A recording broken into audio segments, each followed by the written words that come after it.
What's up, everybody? Welcome back to RBL Weekly. It is week 5 of the 2025 Roast Battle League season, sponsored exclusively by Neft Vodka. We are in New York City right now. I am the commissioner of the Roast Battle League, Pat Barker, joined, as always, by the creator and host of the Roast Battle, Brian Moses. Good to be here. Wish my mustache had grown in, but it hasn't yet. It's coming. This is going to be a wild live stream with no mustache. It's getting there. There were a lot of...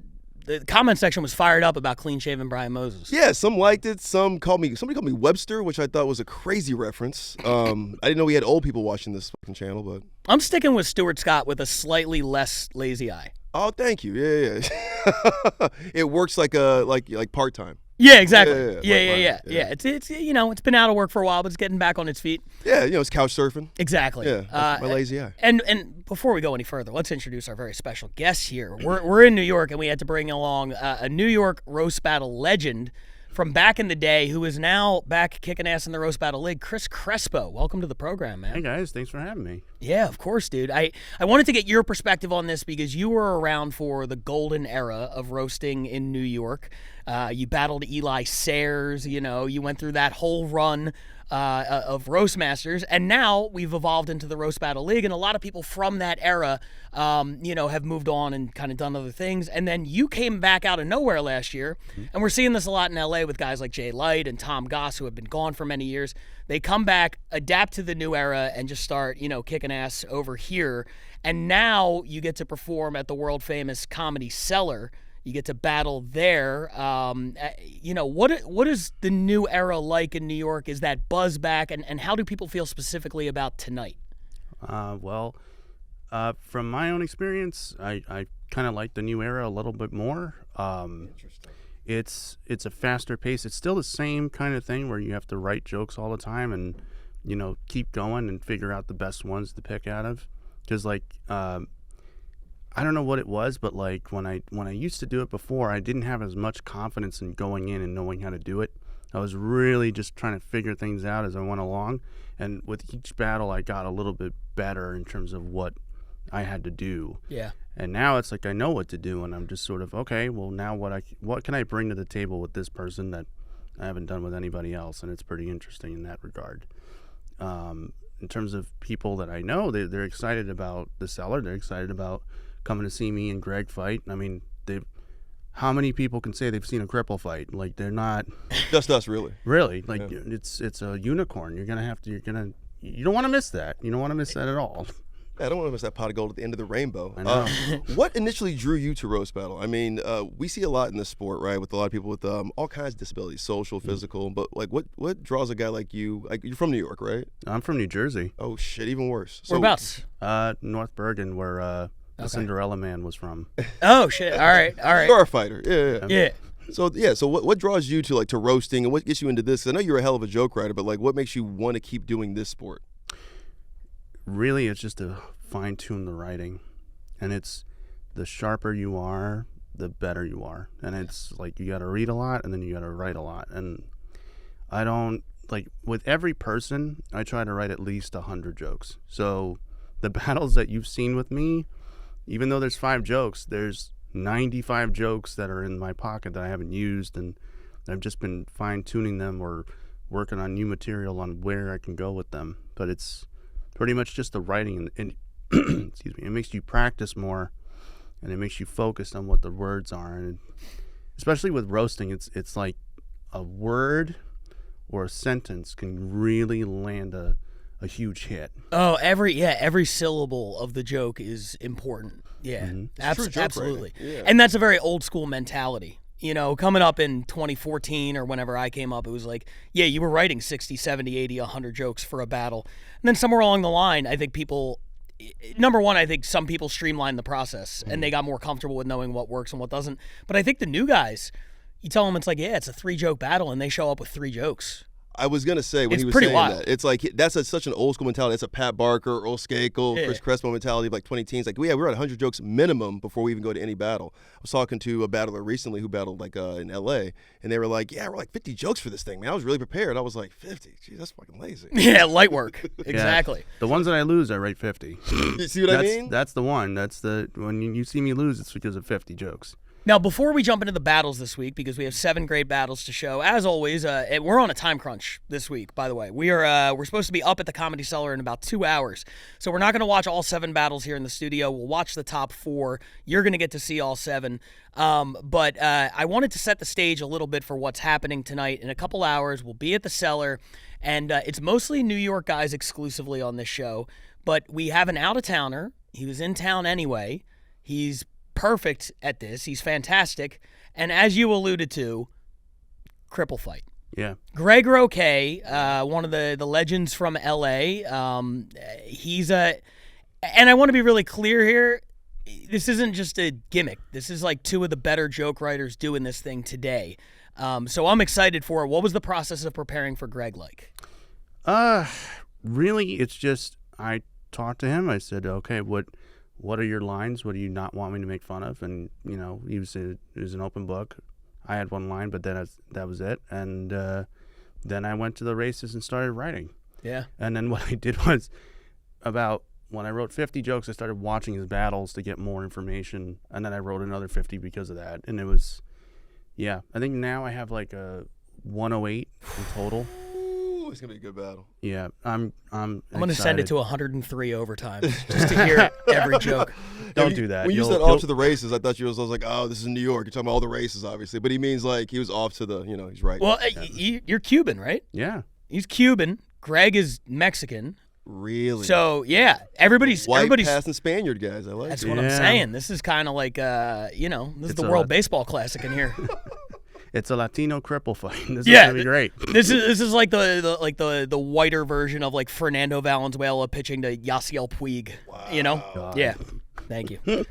Pulled a Cuban out of my ass there. All right, let's get into some battles here. Yeah. Well, that taken out of context, that one. Aren't there embargoes on that? Tariffs. Let's start with the number 7 battle this weekend. Boy, do I hate to do this. I hate any time a battle comes in and it's number 7, and it contains something that I know the comment section is going to get fired up about.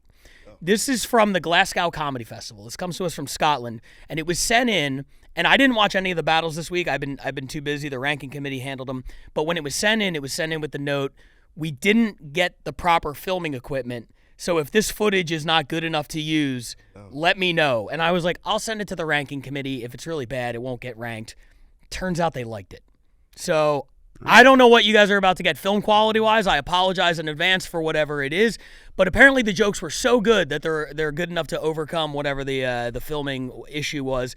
It's their first battle of the year, huh? Scotland on the countdown? First battle of the year for Scotland on the countdown. Only took a month, you guys. Month 2. Shout out Scotland. I know. Off to a slow start. The 2-time defending International West champions off to a slow start and falling further behind the 8 ball. More on that as we get to it. But let's start with the number 7 battle this week. It comes to us from Scotland. It is Jack Brookmeyer versus Matt McDonald. Here it is. Let's roll! Fucking get in!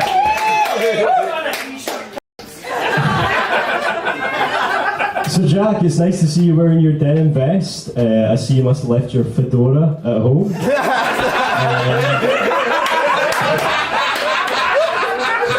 Jack looks like if Milhouse from The Simpsons wished to become a real boy. Jack looks like he gets paid in Reddit gold. Kind of stranger. Jack looks like he's as bad at walking as talking to women as I am at walking. Matt has a tuxedo cat, which means his cat dresses better than he does. Matt dresses like he's going undercover to infiltrate a craft brewery.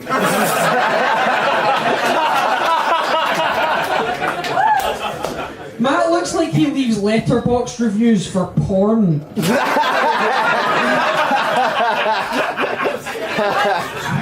He's wearing his hat just now, but Matt shaved his head recently and he now looks like the diversity hire for a neo-Nazi militia.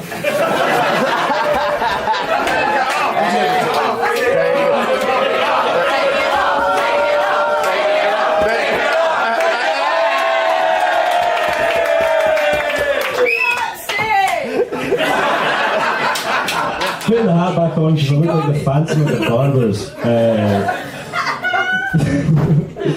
Jack looks like he would quite angrily correct you if you called it Twitter instead of X.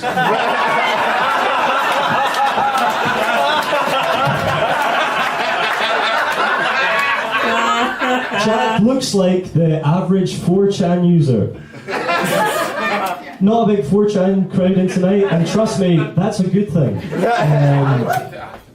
Jack looks like Elon Musk's mini-me.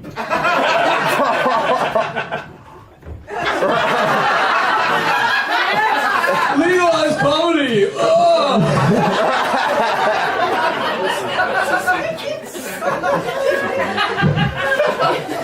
Matt says when he wears the right hat, he looks like Heisenberg, but he looks more like Walter White if he made all his money from podcasting. Matt's favourite superhero is Daredevil, and it's easy to see why. Matt has cerebral palsy in his legs, and Daredevil is blind, so they're both disabled, they're both Catholic, and they're both named Matthew. They could only be more similar if Daredevil had an arch nemesis called Captain Staircase.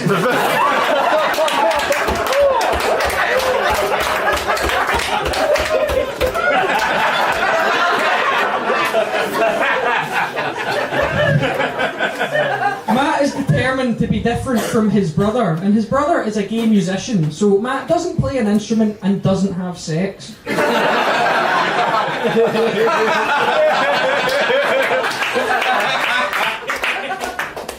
Jack recently celebrated 5 years with his girlfriend. Yeah. Her name is Hatsune Miku. She's a Japanese cartoon character. I'm surprised Jack actually has a girlfriend, because Jack looks like what would happen if you asked AI to create a perfect image of an incel.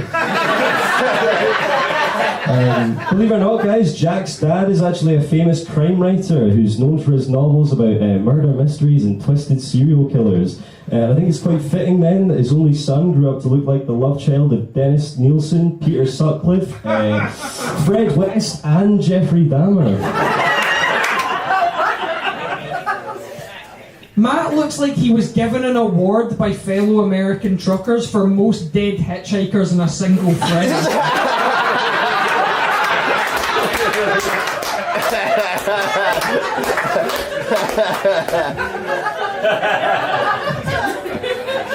Matt is so skinny that his whole body is compressed. When he farts, it sounds like the pneumatics in a bus door.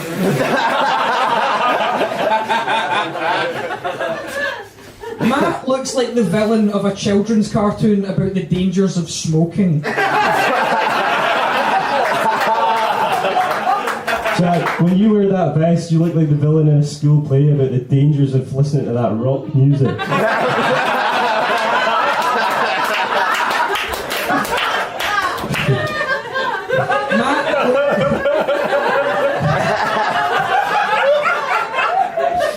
Matt looks like he has a ventriloquist puppet that he uses to rob banks. Jack looks like the ventriloquist puppet.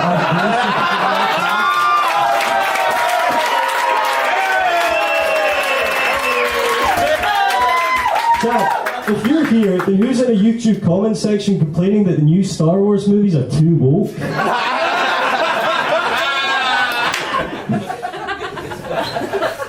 Matt is a fan of pro wrestling because it's just like his sex life. Fake, but still painful.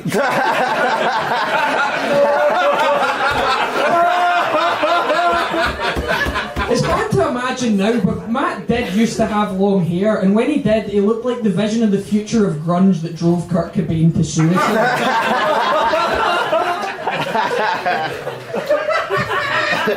God hates Matt.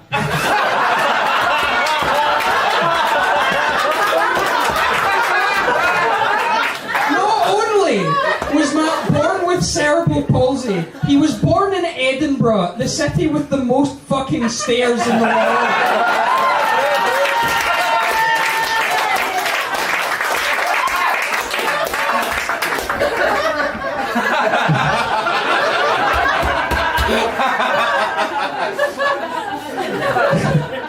You know, me and Jack are actually really good friends. We only met about a year ago, but we became really close. And I think the reason why we became so close is that I think I'm the first person that Jack's ever met that can't actually escape from his notorious bum groping.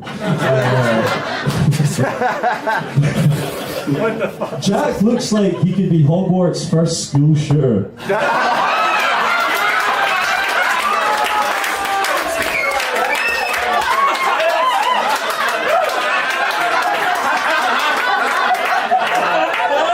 Hey guys, if Jack ever went to Hogwarts, he'd be sorted into Cat House.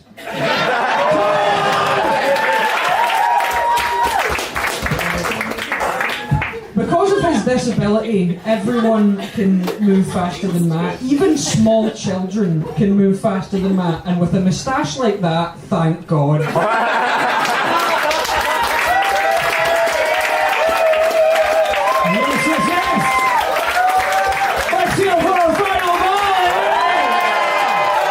All right, so that was the number 7 battle this week, Jack Brookmeyer versus Matt McDonald. As I said, we did not watch it here in the studio, so I don't really have anything to say about it. What did you guys think? I hope there were subtitles because I don't understand Scottish accents. Yeah, fuck you, Scotland. Very British names. Michael McDonald, yacht rock legend. What's that his name? What is it? Matt McDonald. Oh, very close though. Yeah. Yeah. Michael's son. Yeah, wasn't was Mikey McDonald the chicken and Nora? Oh, see, I don't have a child that I take care of, so I wouldn't know that. What do you think a Nora is? Oh, I think okay. Wow. You're thinking of like Dora the Explorer? Okay, yeah. Nora is literally like the prostitute movie. Right, Nora. Okay, I thought you You're were like, like, I don't. Like, damn. Nora. Is like Coco Melon or something? Like, what is it? Nora. Oh, you mean Nora? That terrible film that won the Academy Award. Yeah. Okay. Yeah. You're right. Sorry about that. Sorry, any film buffs that watch this channel. I doubt you do. Yeah, he's yeah. Well, I don't know what's worse, me being like, yeah, I'm pulling a Cuban out of my ass, or you being like, if I had a kid, I'd take him to see a Nora. Yeah. No. Yeah. That I would actually. That or yeah. Yeah, Crespo's just being quiet. He's like, I'll let you guys keep burying yourself. Yeah. I got nothing to add. Let's go to another battle. Let's motor through these so we can actually watch something in the studio. And the number 6 battle comes to us from New York. You might have actually seen it. I don't know if you were in the room for this one. Really? This is a New York versus London matchup featuring 2 women of Russian descent. This is Irina Chalidze from New York going up against Helen Kay representing London. It's number 6 this week. Here it is. As a Russian, I'll take the first shot. So that. Irina is an immigrant from the country of Georgia, or as we Russians call it, next.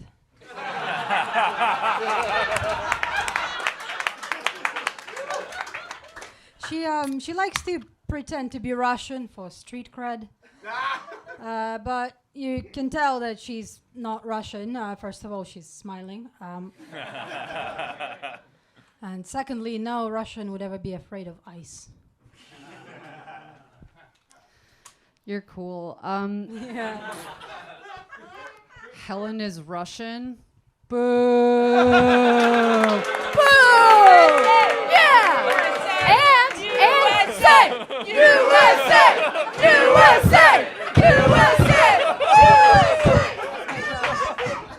I'm sorry, didn't you get the memo from Trump? You love us now. We're very in right now. It was a great memo. She's sweet, this one. I like it. Your joke. I think we got it.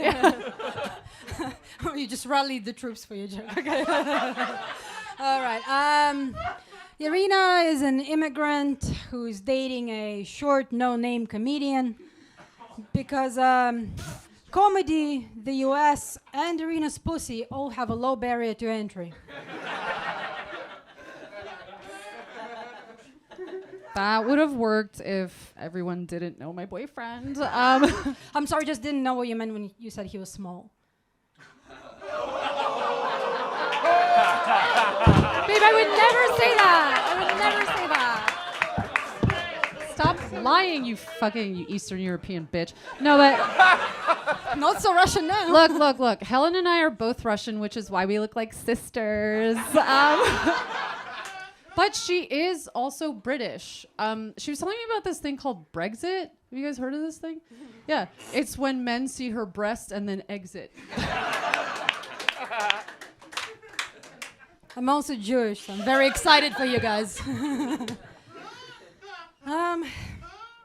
So, 5 of Irina's ex-boyfriends cheated on her. Question for the audience. On which number boyfriend does it become your fault?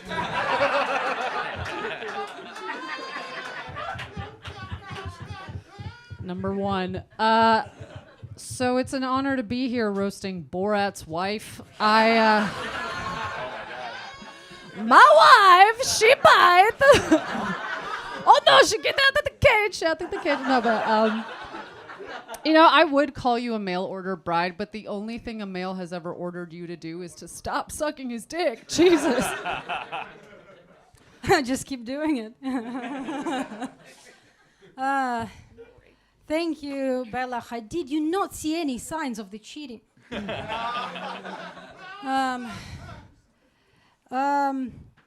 Irina is an actress, not in porn. We have 5 testimonials that she's bad in bed.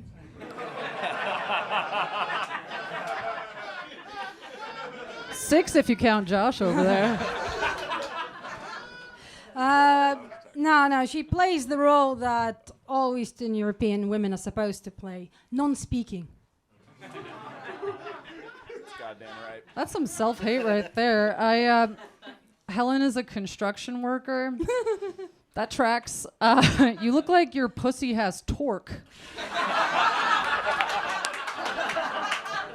I bet you can open a pickle jar just by sitting on it.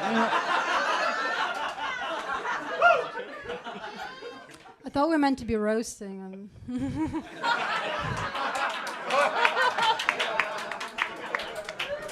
That's what I'm doing. You look like your favorite position's doggy style because it leaves your hands free to text the group chat.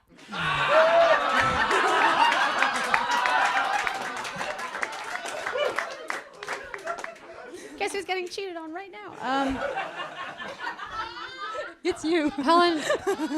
Helen, I don't get it. If you're here, who's cranking hog at the massage parlor?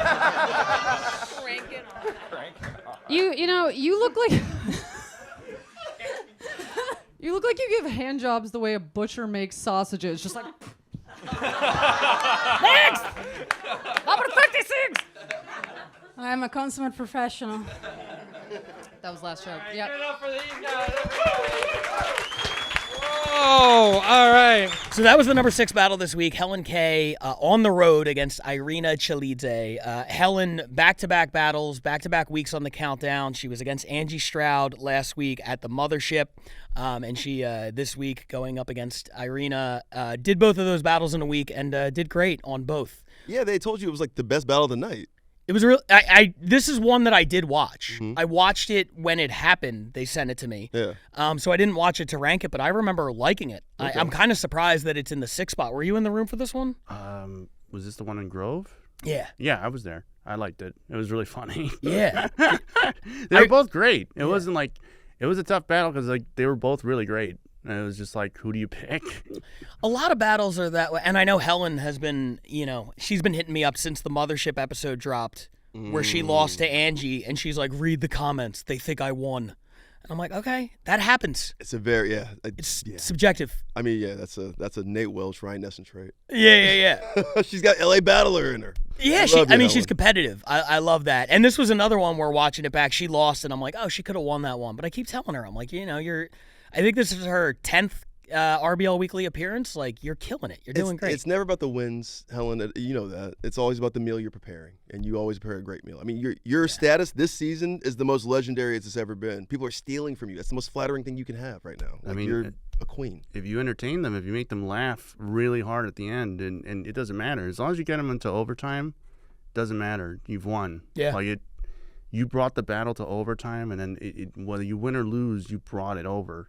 You've basically slug it out with them because most guys, they don't even get to overtime. It's like, nah, dude, we don't need the extra joke. We know it's bad. I think almost everybody who does this would agree. It's much more fun to lose a great battle than to win a shitty battle. Oh, yeah. I've won shitty battles. They're not fun. They're not fun. Nobody remembers them, and nobody wants to come after you after, like, oh, hey, buddy, you did a great job. You're a good win. It's like, no. Yeah. They're like, oh, dude, that was sad. Yeah, better to lose pretty than win ugly. Before we move on, let me get your thoughts real quick on Irina, who is quickly becoming one of the top battlers, I feel like, in New York, and getting near that. I think a Joda, Manning, and Malia are kind of like the three that RBL-wise everybody looks at. I feel like she's knocking on that door. She's right on that level. Yeah, they're all doing great, and as long as they keep it up, they're doing great. And she's really good and really funny, because I was there with that battle that we just talked about. It was really good. Nice. I just wanted, before we go on, just talk about how hard Eastern European women are. And I figured out why. Because I was talking to somebody about it, and they were like, oh, it's because they all been through like civil wars in the last 30 years. So they just have this like really hardened edge. Like imagine talking to a woman after like the Civil War in America. Yeah. They'd probably be like extorting you too. Yeah. Remember that strip club we went to? I remember the strip club that we went to, yes. Go to this next battle.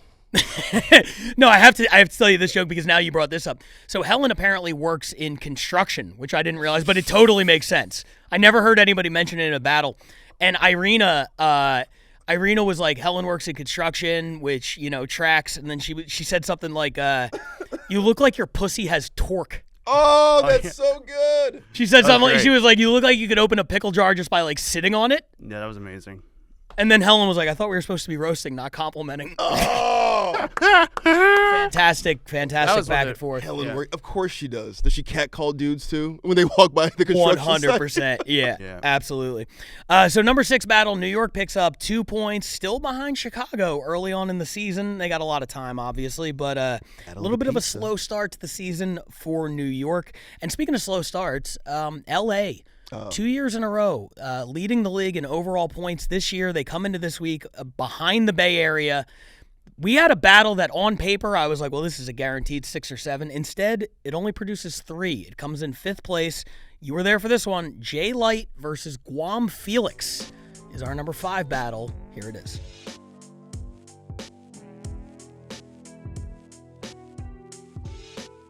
First. Damn right. Are we ready? Let's make it so loud we break this bitch. Battle! Battle! Battle! Let's roll! Jay roofies his wife so he can play Dungeons and Dragons with his gay lover. I got to roll for initiative somehow. Keep it going for my opponent, the genie who comes out when you rub a tub of Crisco. Guam's a big Florida State fan. Yeah, show him that shirt. I'm surprised you never moved down to Florida. Down there, manatees are a protected species. I don't know.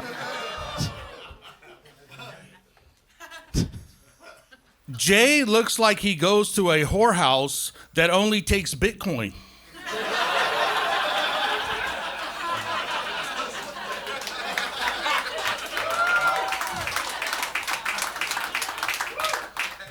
Everybody makes a noise for my opponent, Genghis Flan. Guam has 3 kids with 2 different women. Of course, you can't pay for abortions with drink tickets. But Guam does not have custody of his kids because his exes know he would eat them. Damn. Maybe. All right.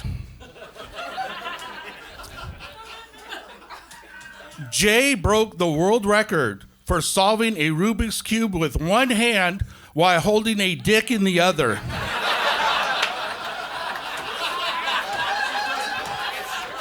I had to see which one I could finish first. Hey! Yeah. It was my dick, unfortunately. My wife hates that one. Guam's been doing comedy almost 30 years. Unfortunately, his biggest booking was at the San Diego County Courthouse. It's crazy. Guam's got a body like the Kool-Aid Man, which is so crazy because he went to jail for Hawaiian punching the mother of his children.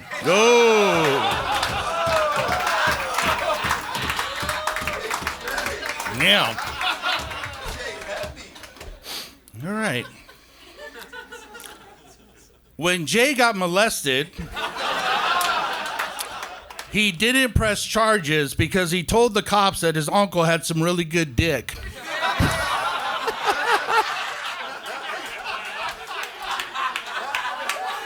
Yeah. Shout out to Uncle Frank. I love that fucking guy. This Easter Island head on an Easter egg body is Guam. You can tell just by looking at Guam that he has tried to fuck his CPAP machine. Now, the worst part about having sex with Guam is afterwards when he forces you to listen to him play Somewhere Over the Rainbow on a ukulele. Oh, my God. I love that fucking song. All right. Jay lets guys run a train on his wife while he watches a train documentary.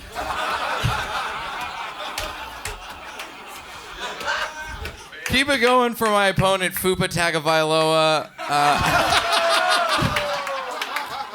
Guam, why do you look like you do the haka before committing welfare fraud? Ooh. Now, Guam has made a little money off of being on game shows. He was a winner on Let's Make a Deal. He pled guilty to committing Family Feud. And the only way women will fuck him is if the price is right. Oh. And you better talk to those bitches, because if they press their luck, he's going to put them in jeopardy. Be careful.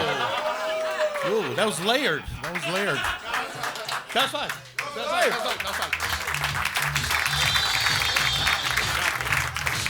That's how you do the fucking end of the night. One more time. Last battle of the night. Guam Felix, birthday boy. So that was number 5, Jay Light, Guam Felix. 3 points for LA. This is one of those battles that felt really good in the room. And I kind of, coming out of there, I was like, well, that's a top 2 for sure. But it scored very, I'll say this week, the top 2 battles were light years ahead of the others in terms of points received by the committee. Seems like a lot of people were not totally on board with Jay and Guam. This one was good in the room. It was obviously the battle of the night. Guam's birthday. Guam's had a little bit of a run right now. He's having a little bit of a run I like.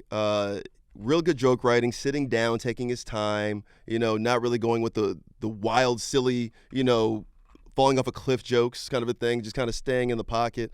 But it's really about Jay Light. I mean, Jay Light's, he's going for an MVP type season. He's back, like Chris Crespo's back. So this was more about Jay Light and him basically making a message to the league like, I'm not losing. I beat DeHerm, I beat Guam, I'm beating some tomato cans right now. He's like, give me some heavyweights, give me some Paige Wesleys, give me some Pat Barkers, get some people out of retirement. He had enough Pat Barker 7 years ago. You can never get enough Pat Barker. He doesn't want that. But no, I mean, Jay is definitely setting his sights high. He's got a battle coming up against Ryan Nesson. You mentioned DeHerm. He's loading the schedule with a lot of battles.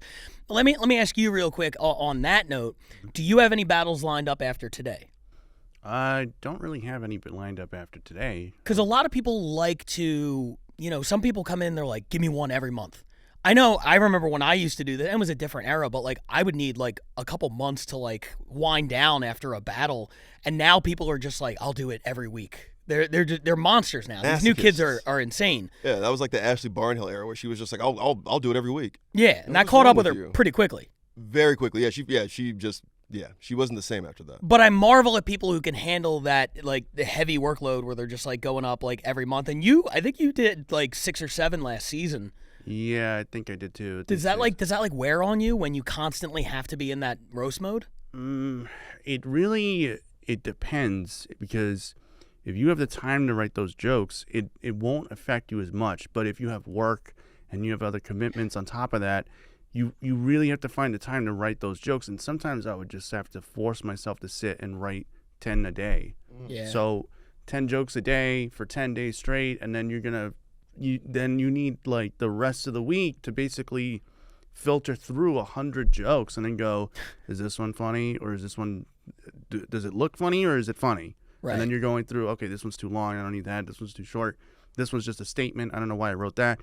And you're going through all that, and it's daunting. It's like you're grading your own paper, and then you're figuring out, okay, well, what works, what's not working, and then you could literally pick a joke that's not funny and think it's funny, and then when you do it, you're like, that's not what I wanted, and that happens because I've done that before where I've pressured myself to do that, and then I don't have that break, and then I'm just running on all cylinders, and you get to the battle and you're just exhausted. You're just waiting to die. This is like a puzzle for you, like a crossword puzzle. It is. It's kind of the way I kind of picture it is kind of like a boxing match. You build it up, and you want to have enough time so that way you can figure out what's working, and then you can hone in on the jokes that are really good, and then make them sharper and better.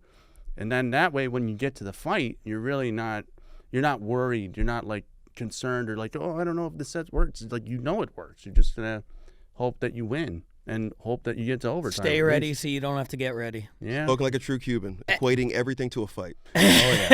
But on that boxing metaphor, one thing you've always been great at is counterpunching. Like, what people are going to hit you on. You always come in with rebuttals ready to go. Greg is really good at that too. Oh, yeah. That was one reason I was very, very excited for this, because I was like, the chess match of them, how do I counter what the other guy's about to do? Having the rebuttals ready. Yeah, I mean, but this one, I wanted to just focus on hitting him hard and then waiting to see what happens. I love it. I'm one of those guys that, like, I mean, you guys saw with the other fights, like, I will hit you hard, and then if you come back weak, I'll hit you harder with the next joke, and then it'll be like you're digging yourself your own grave in that sense. And that's what I kind of like about roasting, is that if you hit them hard first, then they have to dig themselves out of their own grave and get that laugh back.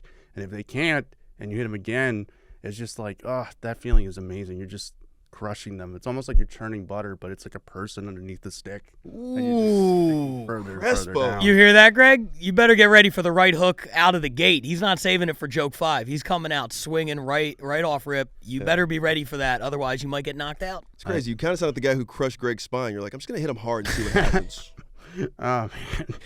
Look, I tried to swerve out of the way, and it just... I don't have... With my hands, it wasn't fast enough, okay? I'm sorry. Gotta go feet. Will Greg get his revenge against his assailant? Find out tonight at the Comedy Cellar. Let's keep it moving right now with battle number 4, and we're going international for this one. This comes to us from Barcelona. Barcelona getting out to a very strong start this season, jumping ahead of Scotland in the West. They're going to pick up 4 more points here, and they might not even be done on this episode. More to come on that, but let's watch the number 4 battle this week. This is Alba Phillips going up against Alice Russo. Check it out.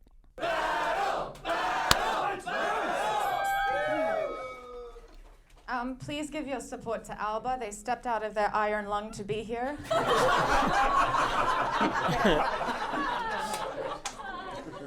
You'll recognize Alba as the last person who tried to convince you that communism could work under the right circumstances. And I stand by that. Alice recently broke up with her fiancé, which, this is not a fun decision. It's not an easy decision to make. So, Alice, let me be the first person to say, come here often.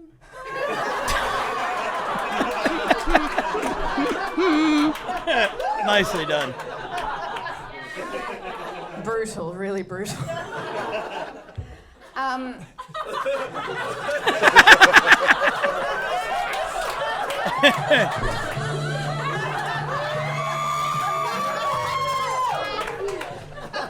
Phil, I'm scared. Can you come back?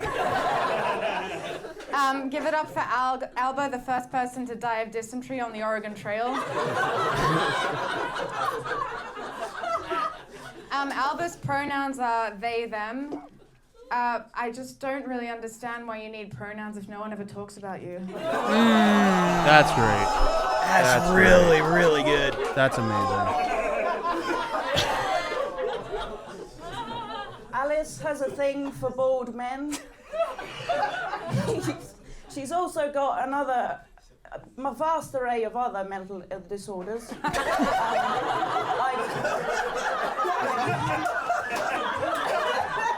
Anxiety, depression, ADHD, BPD, not borderline personality disorder. The lady suffers with bold penis desires. All right. Come on. It could be stronger. Alba likes to do drag, and I've actually got a list of some of the drag personas that you do. Intersex Ringo Starr. Good. Jesus. Somebody who has owned too many ferrets. Pretty spot on. A Dickens character that got cut out of the final draft. Oh my God. And any disease that was eradicated last century.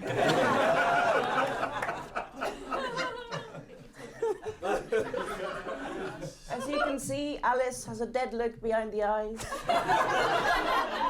Dead. Dead. Well dead. Well dead, bruv. Just like your mum. All right. Simple but effective. Come on. I can't wait to unleash Crespo on this. He's got thoughts. That's my favorite dead mum joke.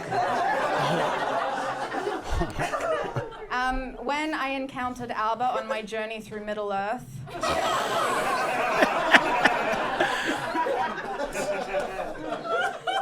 I immediately knew that they would grant me 3 wishes. But Alba's Catalan, so I only got 2. The third may happen tonight.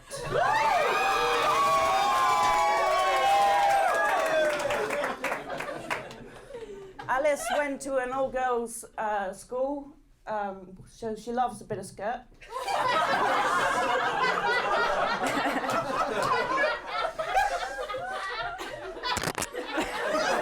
You can tell this is the one I didn't finish.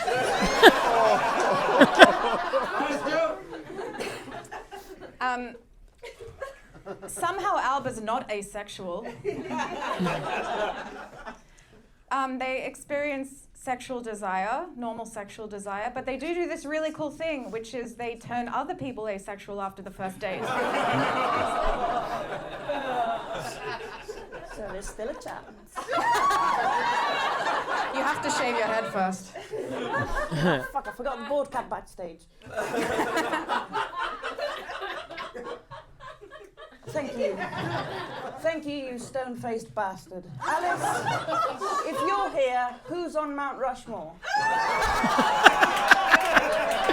right. That's clever. I like that. Do you want to go back to my place? Can I ask Phil first? No! All right.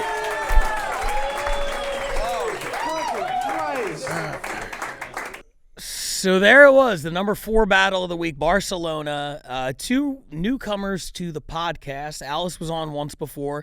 My first time seeing Alba, I have to say, I admired their strategy of trying to have sex with their opponent. You don't see that often.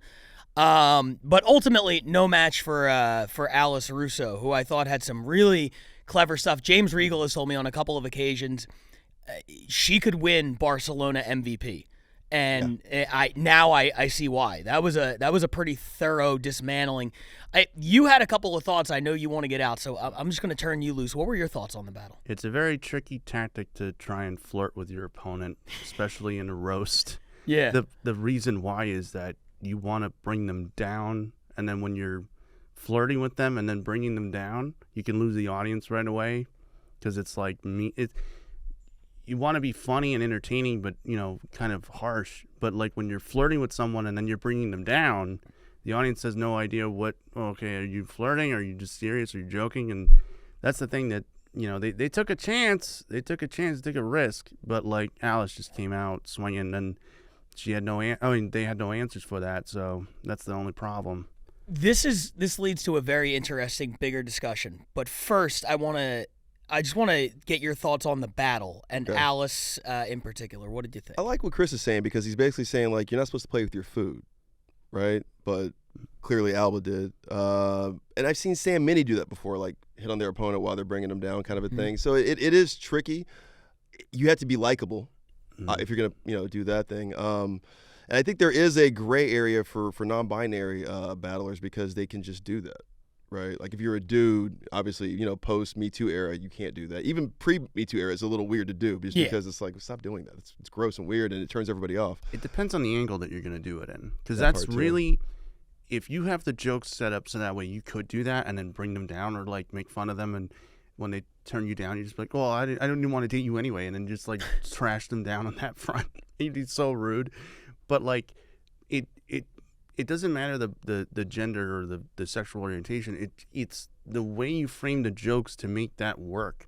So I think they went in with a plan of like, oh, I'm going to just flirt with them and then see what happens. And Alice went in there with jokes. Yes. And then Alice won because she brought them down, and they just were like, oh, I'm going to flirt and then say something nice and then say something mean. And it's like, that's not what you do. You have to focus on what you're doing. Yeah. It's like, if we're talking like competitive physical sports, that's usually the winner mentality. Like somebody's there to win, so you want to play with the winner. I think with Alba, she's like, I'm just here to they were just here to make a good show, and they did. So that's the bigger conversation. There's nothing wrong with that. It's just you have to plan for that. But that's the thing. Is there something, I don't want to use the word wrong. No, there's nothing wrong with it. But, okay, so there's a member of the ranking committee who has been very vocal. He gives detailed notes on everything that he thinks, his reasoning for his selections. And a general note that he has this year, and specifically had this week, and I have to go back and read, but I would bet it was about this battle. He's like, I feel like a lot of people are not trying to do roast comedy. They're just trying to do comedy. He's like, I still think the objective of this thing has to be insulting your opponent. And I'm old school that way, where I agree. That's why I don't even like the self-deprecating shit. When people like do self-deprecating rebuttals, like, yeah, I'm fat, but they don't turn it on their opponent. They just kind of acknowledge it, and they're like, oh yeah, aren't I fat? It's like, no, you don't get points for that. The whole point is to diss the other person, and they're not doing it. And I know the one guy in the ranking committee, just like every week, has one battle where he's like, no, fuck that. It was entertaining, but in the wrong way, and I'm not going to You've judged like that before, actually. Actually, recently you judged like that, and hopefully that battle hits the countdown, but you did that where the biggest pop of this person's battle should have won them the battle, but because they had forgotten the joke, and it was just a riff on forgetting the joke. Oh, yeah. Right? Battlers hate that. So it's great to have battlers who are judges because they can talk about and articulate why they don't like that. Yeah. I mean, I've been down that road before. It's not fun. It sucks because you're like, I know the line, say the line, damn it, and then it's blank and it sucks. But like, oof, man. I played it off though, man. It was a great riff. The interesting thing about that is he told me after the battle sincerely that it was all planned. He had the line ready to go. Wow. So I voted against him because I'm like, well, it was a really close battle, and that could be the deciding factor. You forgot your jokes. You had to check your phone. And he was like, no, it was planned the whole time. And I'm like, are you serious? And he's like, yeah.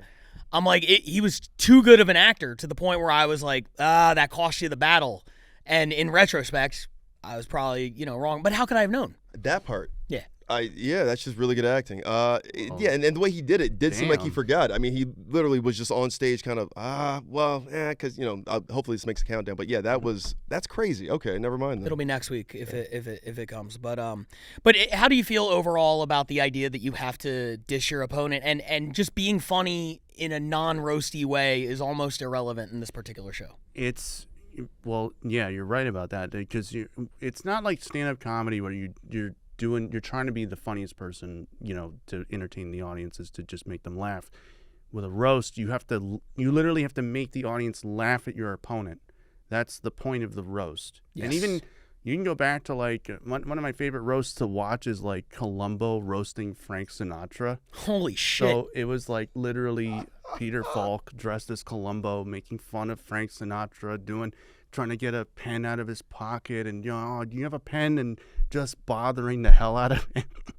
And it's my favorite, but you see, it's just he's doing the bit, he's doing the character to make fun of Frank, and just to put him.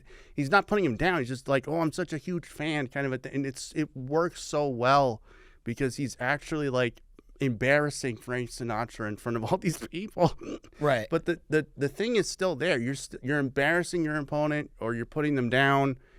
that's the point of the roast. Yeah. You gotta make them squirm a little. That's the whole It is point. tough when your whole thing to your opponent is like, "You're hot. Do you want to get out of here?" And then their response is, "You're ugly. I hate you." And it's like, all right, point to the second person. But a fan did say that one time, recently actually, a San Diego fan said, I wish there wasn't so much of a dance. You can kind of tell sometimes when guys are riding together or if they're friends, they would like to be more roasty. Like that would they think that objective would make it more like a sport because they don't feel like it's a league or a sport right now because of that. When I've roasted my friends, it's not.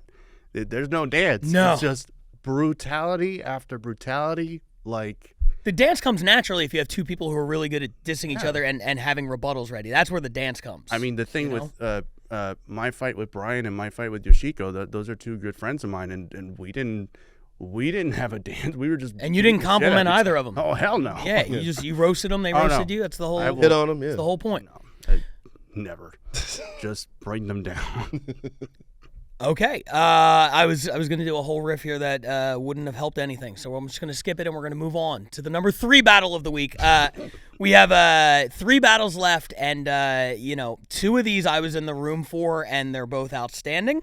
And this one I was not, and I'm excited to see it. This comes to us from Tokyo.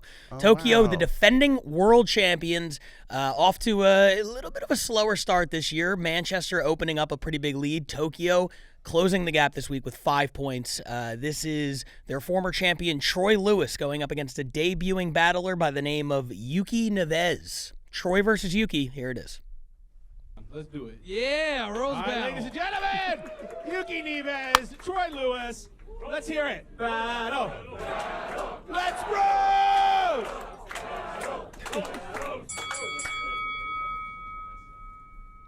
Troy is very handsome and also very likable, but that's just on the outside. His personality is pretty questionable. He used to do this joke about watermelon, which he later admitted to be a stupid joke. I agree, but he doesn't just like watermelon. He is a watermelon. Green flag outside, red flag inside.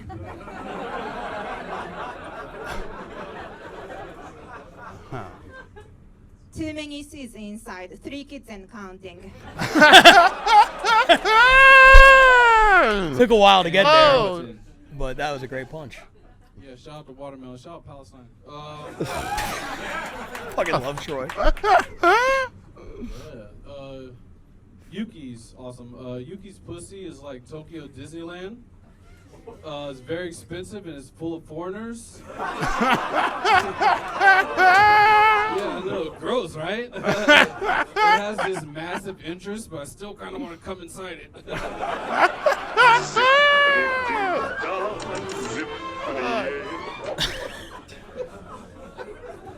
Did they just play you Song can't of the afford South? to get. Oh shit!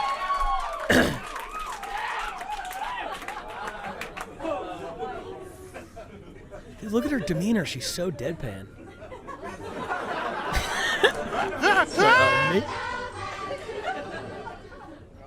I asked Troy what his day job is, and he said,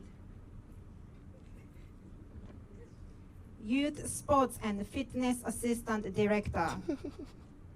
That's just a gym teacher with a LinkedIn.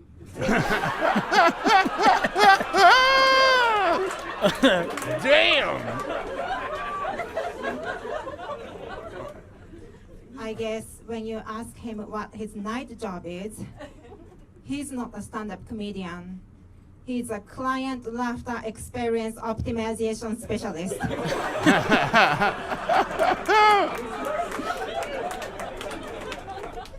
Those are just facts.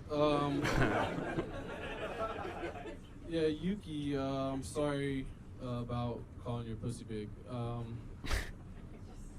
But unlike the lines at Disneyland, Yuki's butt crack is very short.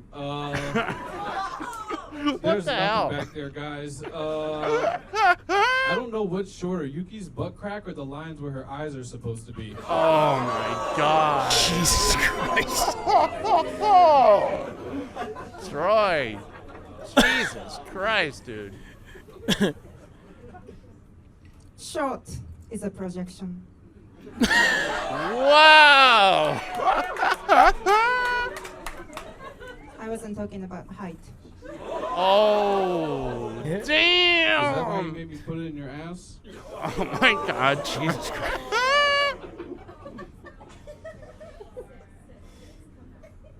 Troy used to play American football. I don't know what that is, but looks like rugby with a protection, which he should have been wearing before all those kids.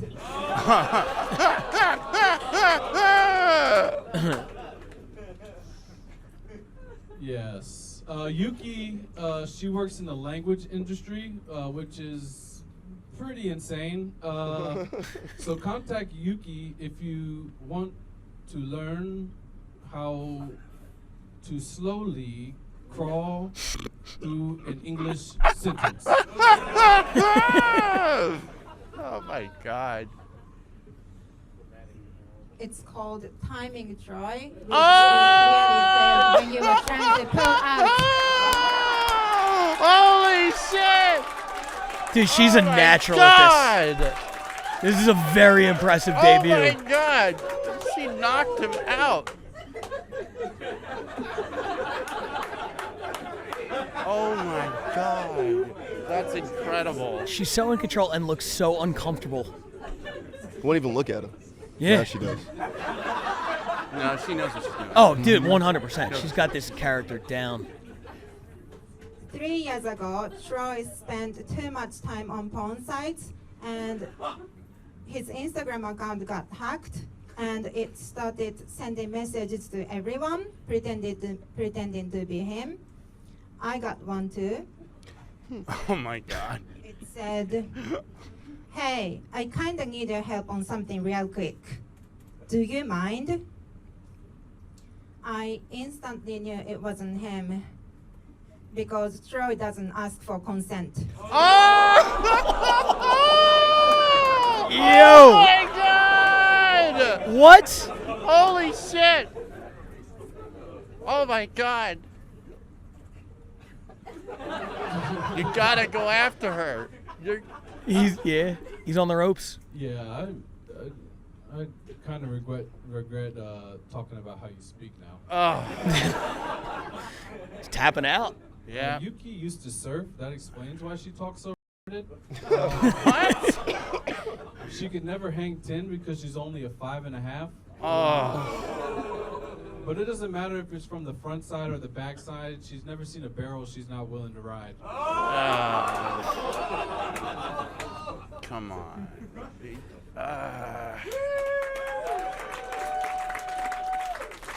Was that all right? Oh God. That was it. Fuck, No. keep it going. Why? Damn. Welcome to Roast Battle, Yuki. That was fucking awesome. Yeah, let's hear it. Come on. Yeah, Yuki knocked him out. My God. All right. Sorry. So yeah, let's talk about it. First of all, I love Troy. A little bit of inside info. I tried to get you to come to the mothership last month. We weren't able to make it happen. Yeah. I hope we can make it happen at some point. Yeah. That was going to be your opponent right there, Troy Lewis. Oh, I would have loved it. I think it would have been a great battle. He's one of my favorites, and he killed it down there. He did awesome. Yeah. I'm a big fan of Troy. But this was something else. He had a strong opening. Like, he had a good first couple of jokes, but then Yuki got him with the timing joke, and then from that point down, it was like Yuki had an answer for everything Troy had to dish, and it was over. Like, that last part where he was like, I kind of feel bad about making fun of your talking, and I was like, damn, dude, you just waved the white flag. Yeah. That was a real moment. That was a real, yeah. I mean, I feel bad for, like, he had a strong start. It wasn't like he, flopped. He had a strong, but Yuki just came out of the woodwork and hit him again and again. And that's going back to that metaphor. It's like churning butter. You just have to keep smashing him further and further down to the point where he doesn't have an answer. And Troy didn't have an answer. He just kept making fun of her butthole, and it's like. But that's what I was gonna say. Like, compared to the last one with Albie, where they're hitting on their opponent, and Troy is just kind of like slut shaming her a little bit, or being like, "Hey, what's up?" You know, I'm trying to get in your pussy, I'm trying to get in your butt crack, or you're a whore because you can't surf, what it is. I don't think that was Troy's whole thing. I think Troy was just making fun of her for being short and all that stuff. But like, he had a strong opening. It's not like he did have a really good strong opening. It's just that sometimes that happens when your opponent will hit you, and if you're not prepared to like that's the thing we were talking about. You mentioned this earlier about like comebacks and stuff like that, or like I'm making self-deprecating humor. If you know that shit's coming, you better write for that response, because if you're not prepared to get on the ropes, if you're not bracing yourself to get on the ropes, then you're gonna stay on the ropes. So you have to find a way to counter. He definitely did not see this coming, and to be fair, I didn't see it coming. But when I saw that he was battling somebody who's never battled before, and he's a former champ, I was like, that's probably a mismatch. The opponent with nothing to lose has the most to gain. So true. Facts. You have to prepare. It doesn't matter. It doesn't matter. First time, 100th time, 1,000th time, a child, it doesn't freaking matter. You have to prepare. But do you think he underestimated her going into that battle? A little with bit, those jokes. A little bit. I think he had it wasn't like he had a bad, again, it was a strong opening, a strong middle set, but Yuki just found a way to turn the tables on him, and he had no answer. Yeah. So it's sometimes that happens. Sometimes you get bested, and that's what happens. I don't think he underestimated. That's my hot take. He battled in the season opener in Tokyo. Mm-hmm. Then he came 2 weeks later and battled at the Mothership. Then 2 weeks after that, he's back battling in Tokyo again. He's taken a lot of battles. I think he prepared material that would have beat a lot of people. It's not like he did poorly. By the end, the gap was very wide, but it wasn't because he was at the far end. It's because she was at the other end. And the thing that she did so well, I've talked on the past about how one of my biggest pet peeves is some battlers feel the need to rebuttal everything. Not with pre-written shit, if he says this, then I'll say this. But in the moment, like, I have to think of something to say. And I'm always like, no, you don't. But when you're as good as she is at it, that's a real weapon. And that's why he was searching at the end, because he was trying to play her game. He's like, I'm trying to come up with a rebuttal off the top.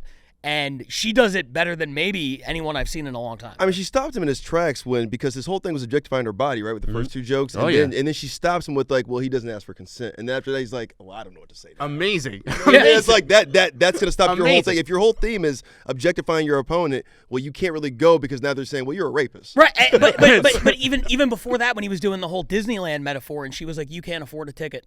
Oh, it was amazing. It was clearly not pre-written, because if it was pre-written, that means she's like, well, if he calls me a slut by specifically comparing me to an overpriced theme park, I'll say this.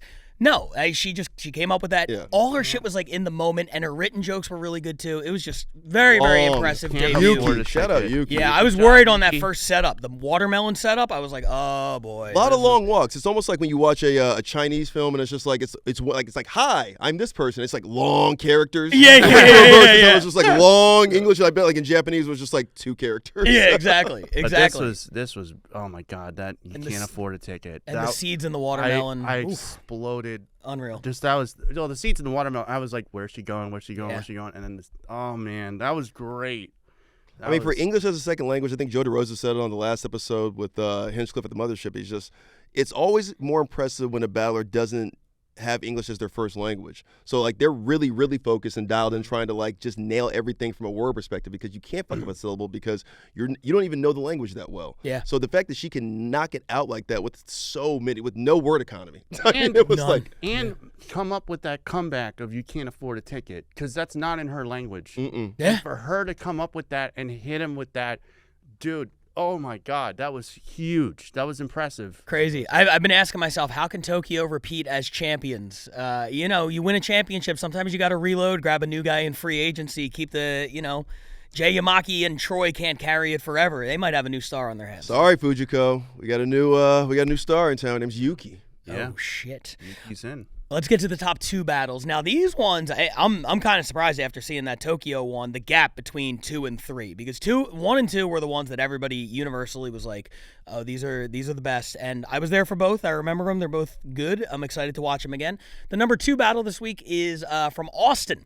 Austin's second straight appearance on the countdown. They were number 1 last week, number 2 this week, and this features the guy who runs the roast battle in Austin, Adam Lucky, going up against one of the best out there, I believe a former Austin champ, Candice Medina. It's number 2 this week. Here it is. All right, 1 round, 5 jokes. Who's going first? Candice can go first. Okay, cool. Let the show open smart. Let's get into it. Battle. Candice, Adam. Let's roast. All right, I'll make this quick. Adam's got Hansel and Gretel in a crock pot at home, so... Adam's what happens when a lunch lady and a janitor have sex in a haunted house. Okay.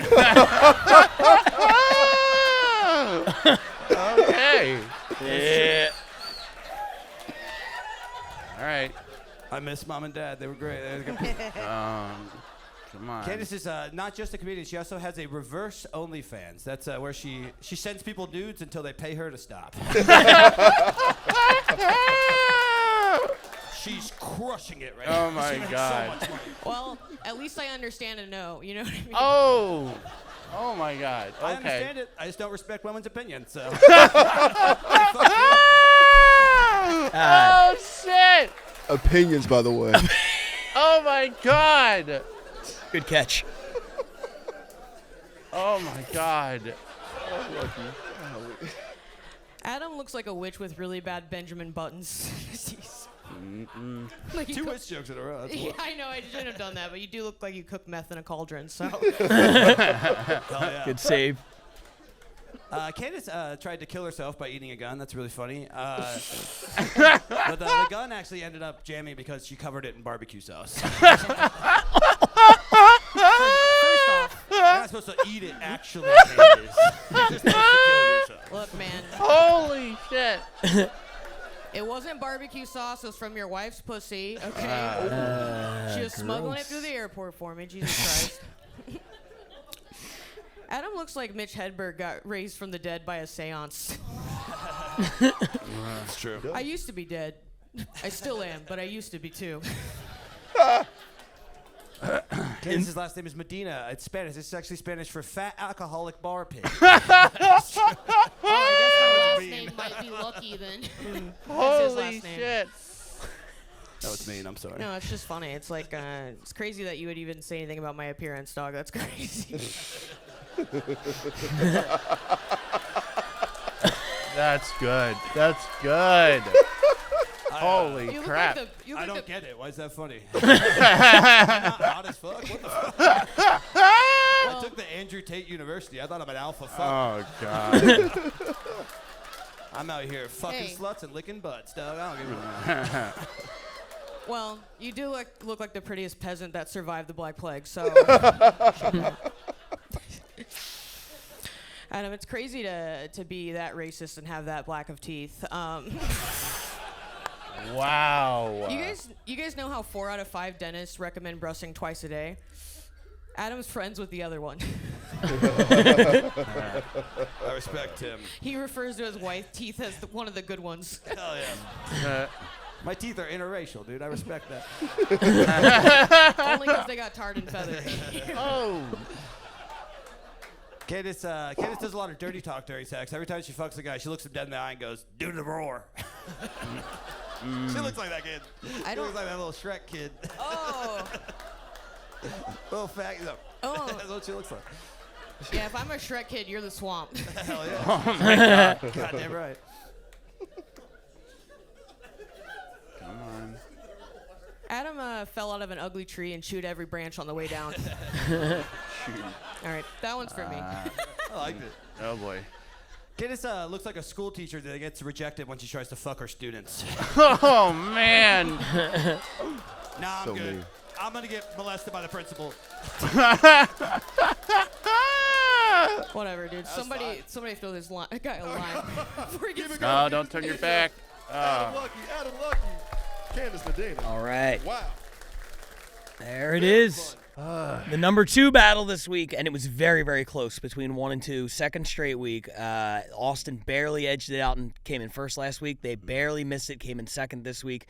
Really good battle, really fun. Adam Lucky has really perfected his character of world's biggest creep. He's kind of nailing it. What do you think? Yeah, he's really evolved a long way. But I want to go to the point you made last battle, where saying like you don't have to rebut everything. He does the anti that. He rebuts everything, and it's so much fun. It's like stand up in that sense of he's just riffing and hanging out. It feels very ball busty, and like they're not really taking everything so personally. He's got his persona down, so that's like the other thing that he understands the assignment. Like he knows what he is. So he's just taking it and going, okay, I got to make a joke about this. They're gonna obviously talk about this, so I got to do that. That eating the gun with barbecue sauce joke is oh my god, that is like, that's amazing. That is like literally amazing. That is such a perfectly well written joke. You're not supposed to eat it, Candace. That's supposed to actually eat it. Yeah, that was just amazing. The other thing too, I would make a note: never turn your back on the audience ever. Like, doesn't matter. You can back up, but you never turn your back. That's like no.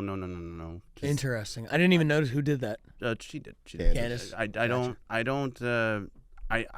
like that old school kind of belief in that you never turn your back on the audience ever. Like no matter what, even if you're losing like every shot, just sometimes you have to don't turn around, don't just stay there and focus. Like it sucks, but I've been there, but like, man, dude, she had so many good comebacks. And she was outstanding. I mean, that rebut about the barbecue sauce and saying like, nah, it was your wife's pussy. It's like you're saying Adam's wife has that kind of discharge where it's barbecue saucy. Incredible. How'd you find her? Yeah. Now I'm wondering like North Carolina style, Texas, whatever. Kansas City. Is it the more like the vinegary, like, or is it sweet and savory? Right. We're gonna cut all this. This is disgusting. No, I think the one thing that Austin does better than maybe anybody in the league is like chemistry between the battlers. They always seem like they're having the time of their lives up there. There's always such a good chemistry. And because I think there's so many like similarities in like their writing styles, and they really mesh well together. And Candace is one of the best to do it out there. Adam, I thought that was his best battle. Really, really good stuff, and a worthy number 2. Yeah. Adam looks like MVP. Like from that battle, if that's his only battle this season, that goes down as like, Adam, this is probably the best thing you've done. That's an MVP worthy battle. That was how good he was. He was so smooth. He was just like nailing everything. And he had every answer. He had an answer for everything. And it's just, I'm gonna go back to that gun eating the gun joke, because that was just so fucking funny. That was a joke that I wish I had thought of. That is so freaking funny, well thought out, well written, and just. Yeah, I mean, you just saw it in her face. She's like, "Oh crap!" It's just like because it's a fat suicide joke. It's like, first of all, you're not supposed to do suicide jokes, and you're doing a body shaming. It's a great body combo. shaming fat suicide joke. Yeah. That is like the Big Mac of like, oh my god, the audience is uncomfortable. But like he nailed it, and he made it. Oh my god, it's like. Give me 4 more of those. It's so fucking good. Calories. Well, listen, we're running low on time, so let's get to the number 1 battle this week. And this one set a couple of RBL records I want to talk about real quick. It is the number 1 battle. It's a wild card battle. From the mothership. This features 2 people we've seen a lot on this podcast, and I'm going to put into context how much. Paige Wesley versus James Regal. Bay Area versus Barcelona. For James Regal, it is his 13th appearance on the podcast, breaking a tie with Ryan Cullen and Shalaka Karup. He now has the most battles on the podcast in the history of the podcast. It's only international battlers. Huh? For Paige, I mean, they seem to show up more consistently. For Paige, it's her 10th time on the podcast, 7th number 1 battle. Wow. 7 gold medals. Nobody else is even close to that. She has put up the most RBL points. So Regal has the most appearances. Paige has the most points. 2 of the most prolific battlers we have, splitting 7 points between the Bay Area and Barcelona. It's 2 of the best in the game. It's Paige Wesley. It's James Regal. It's your number 1 battle. Here it is. I hate Paige. James looks like he gets ratatouille'd through sex. Look at him. All right, look, I didn't want to make a load of obvious fat jokes about my opponent here, but I am going to have to address the elephant in the room. Hey, elephant! elephant. Look at the size of this bitch.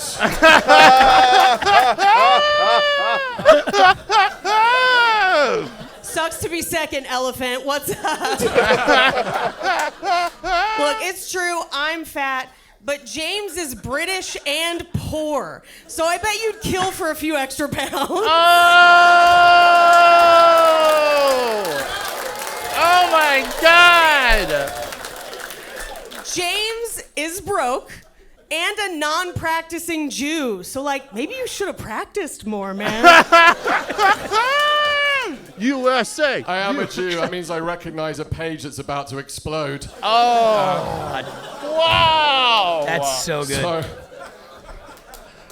Holy shit. Paige, if you're here, who's squeezing the cheeks of a stranger's baby too hard?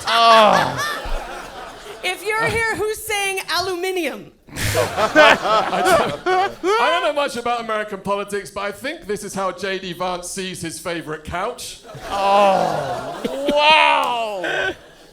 Oh, yeah. No, I'm fat, I'm pillowy, I'm soft. In the UK, they measure weight in stone, which is perfect, because I'd never let James get his rocks off. Let's go. Oh, boy. Yeah, fine. It's a bit sad. Paige has been doing comedy for 11 years, and this is how low she sunk, guys. Getting called fat by an unknown British comedian, having her jokes judged by America's most regretted cream pie. Shout out Farrah Abraham. Just anal seed. She did. I saw it. Exactly. No, I think her nickname should be Error 404, because if you Google best female comedians, Paige not found. I love that. Yeah, that was Actually, really Paige good. handles that the way you handle the 404, by removing all the cookies. Holy shit. Let's go. Oh, shit, man. That's a good joke, bro. Thank you. Thank you, Paige. Hell yeah. I am fat. You look like you'd bring orange slices to an orgy. James paid for his first wedding in Bitcoin, while all the groomsmen fucked his wife Doji style. Yeah. That is amazing. Thank you, transgender Peter Griffin. Oh, wow. Holy shit. Did the laugh. Paige's husband is a lumberjack. He nearly got fired the other day because he saw her naked and lost all his wood. It makes sense that a lumberjack, someone who works a lot with trees and knows trees well, would go out with Paige because her tits are so droopy and hairy. They look more like chestnuts. All right. I see what you were going for. James is just jealous because he got dumped, so now he's just Barcelona. James and I lived together for a week before this battle. He taught me about all of his favorite stuff. Tottenham Hotspur, Piccadilly Circus, Spotted Dick, and I taught him that in America we just call it herpes. Oh my God. It's true, I did live with Paige for a week. It was so nice to get to spend time with Paige and her husband and the guy that plays the trombone whenever she walks anywhere. Oh my God. That's incredible.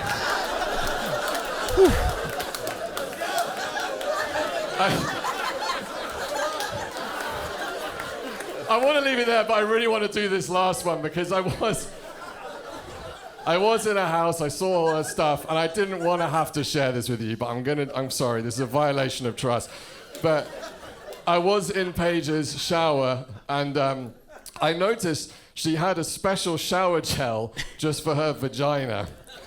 I almost took this out of the shower. Fuck. Yeah, All right. so I'm not bullshitting. It's true. And it's peach scented.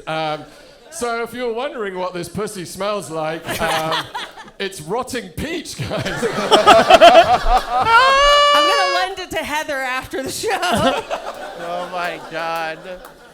All right. In 1783, the American colonists fought the battle that defeated the British armies. Hell yeah. And in 2001, James lost his virginity to an American girl because he did what Brits do every time they're in America. Fucking lose! USA! USA! USA! I think that was it, yeah. This is a joke off. Let's roast! All right, Paige works in healthcare, which makes sense because she looks like a big farmer. Damn it.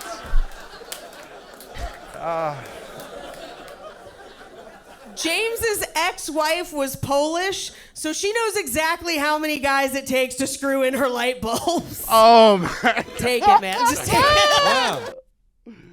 Oh, man. Wow. Oh, my God. That...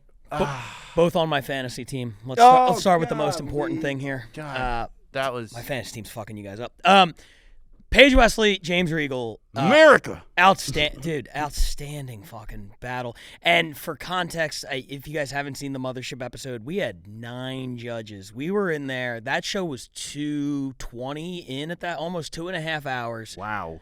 The judges were all hammered and taking forever, and the crowd stuck with it, and That's always fun when your judges are hammered. Right, exactly. Not all of them. Some of them were on drugs. That's even better. Yeah, and then also one of them was Farrah Abraham, who was sober, but somehow that's worse. Oh, God. But Paige and James, those jokes were good enough to bring down the house 2.5 hours into a show where the crowd wanted to kind of be tired. If they came in with anything less than A material, I think they would have struggled, and instead they absolutely destroyed. Chris Crespo, start us off. What were your thoughts? That was probably it deserved to be number 1. That's what you want. You want a back and forth like that. You want it to be funny. You want it to be I'm gonna hit you, then you're gonna hit me, and then the whole thing with the shower was really funny. Yeah. Rotten Pete's. But her Polish joke I think that deserved more love. I'm sorry. That was really fucking funny and just well written. Anything that's well written for me, I'm like that will always get an extra bit of love for me because I'm a writer as well. So it's like you put in the effort to put in the words, I'm gonna give you that love as well. But God damn, that was such a funny ass battle, and dude, I was rooting for America the whole time. I don't care. I don't care if Trump's in office. It's like, no, when it's us versus Britain, fuck them. This is fuck the UK. It's America. Damn it.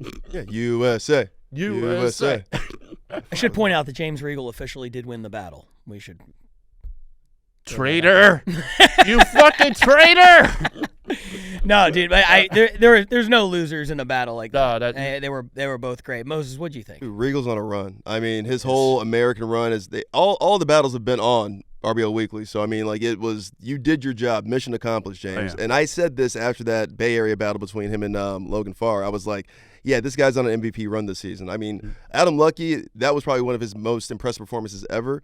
But James Regal is on an MVP type run just with the battles we've seen already this season, going into month 2. I mean, he's already got 3 battles on the battles countdown? in the first 5 weeks. Yeah. And has, along with some help from Alice Russo and Alba Phillips and Esther and Jamie Lerner, all of a sudden Barcelona has a pretty big lead in the International West. Before we get to the standings, any closing thoughts on the battle? I don't want to cut you guys off if you have anything else to say.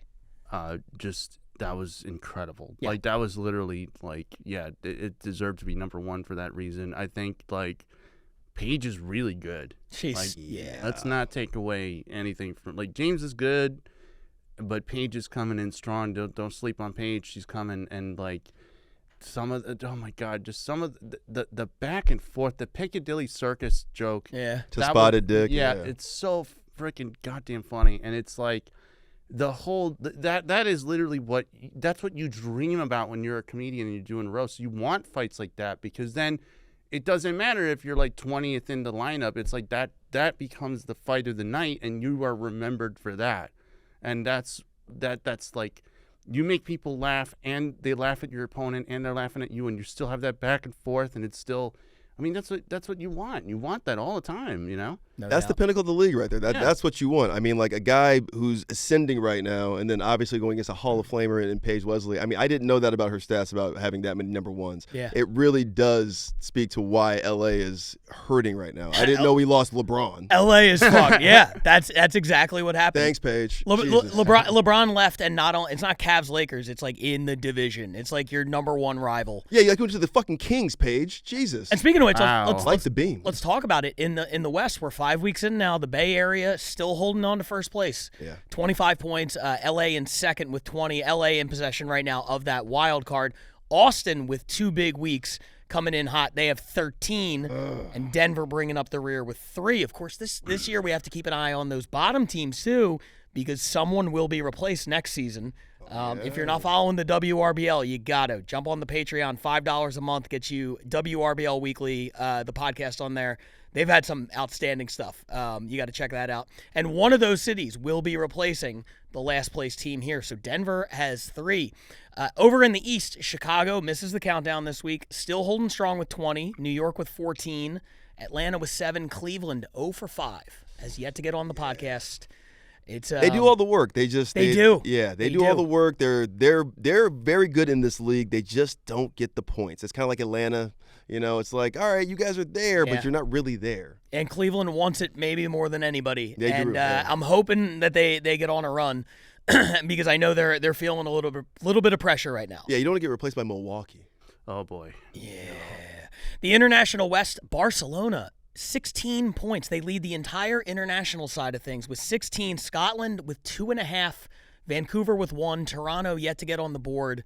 Barcelona came out this season swinging. They are way ahead in the West. And over in the East, Manchester's lead on Tokyo. The gap has been closed. It's 13 for Manchester, 9 for Tokyo. Let's go, Tokyo. Come back. Yeah. Yeah, Yuki. Oh, man. Yuki's going to carry them this year. I can feel it. Could you imagine Yuki versus Paige? I can now. That would be incredible. Oh, yeah. That would just be a slaughter. There's a lot we got to say, but we don't have much time. I know. Yeah. So much to say. Chris Crespo, thank you for joining us, man. Excited we gotta get across town. We gotta get to the cellar. Oh yeah. The battles are coming up. Where can people find you online?